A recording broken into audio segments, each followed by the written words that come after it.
Creepy Conversations will be moved to next Monday. We hope you enjoy this little short. Stay creepy. Haunted Michigan, The Lone Crypt of Niles by John Robinson. In Niles, Michigan, there sits an old mansion that was built in 1847, and thanks to all who occupied the house over the years, it looks almost as gorgeous as the day it was built. It was constructed by a local whiskey distiller who sold it to attorney Strother Beeson. To this day, it is referred to as the Beeson Mansion. Across the street is the family's private cemetery with the old family crypt dead center. No other graves, that we know of anyway, are here. Just a stone-fenced area of land dotted with trees that surround this lone crypt.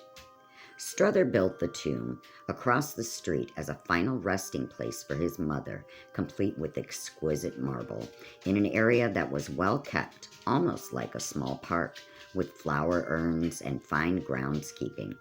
And it wasn't too long afterward another family member joined Mom in the crypt.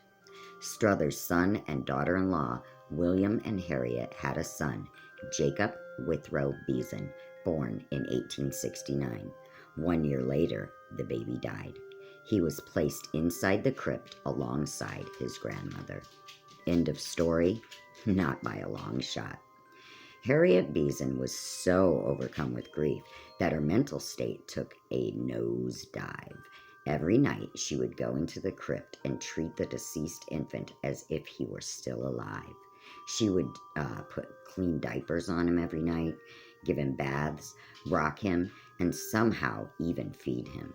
She believed he was afraid of the dark, so she would leave a lit lantern in the crypt to keep him from being scared.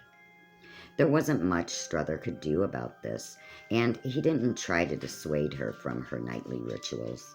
In fact, he installed a carbide gas plant connected to a pipeline that ran into the crypt to keep the lantern flame continuously burning. Harriet kept this behavior up until the inevitable happened. One night, after feeding and bathing a lifeless baby, she proceeded to rock him. But by this time, the body had decomposed so much that as she rocked him, his eyes fell out of his head, much to Harriet's shock and horror. Her severe state of shock led her to be put into an insane asylum where she eventually died at the too young age of 28. She is also buried within the crypt, making a total of 12 relatives buried within the walls of the tomb. The entire area, the mansion, and the private cemetery across the street are said to be haunted. Female sobbing has been heard, believed to be the heart-wrenching wails of Harriet grieving for her lost baby.